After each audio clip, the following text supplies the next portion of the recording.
The Russians clearly feel this is their moment. Russia's foreign minister upstaged the Americans by chatting to journalists ahead of a joint news conference to announce agreement.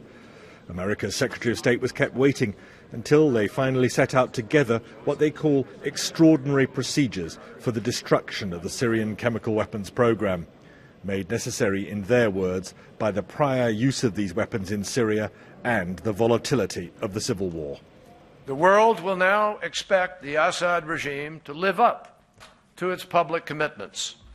And as I said at the outset of these negotiations, there can be no games, no room for avoidance, or anything less than full compliance by the Assad regime. But Russia's foreign minister stressed the deal doesn't include any automatic use of force if Syria fails to comply.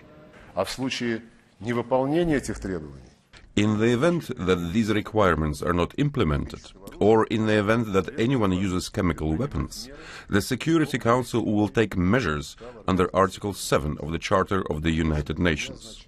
Of course, this does not mean that every violation that is reported to the Security Council will be taken at face value. We will investigate every case.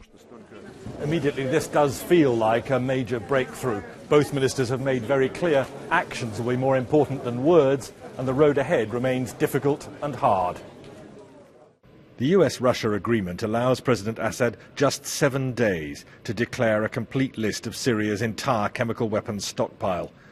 International inspectors are to be on the ground in Syria by November. All stockpiles are to be removed or destroyed by mid-2014.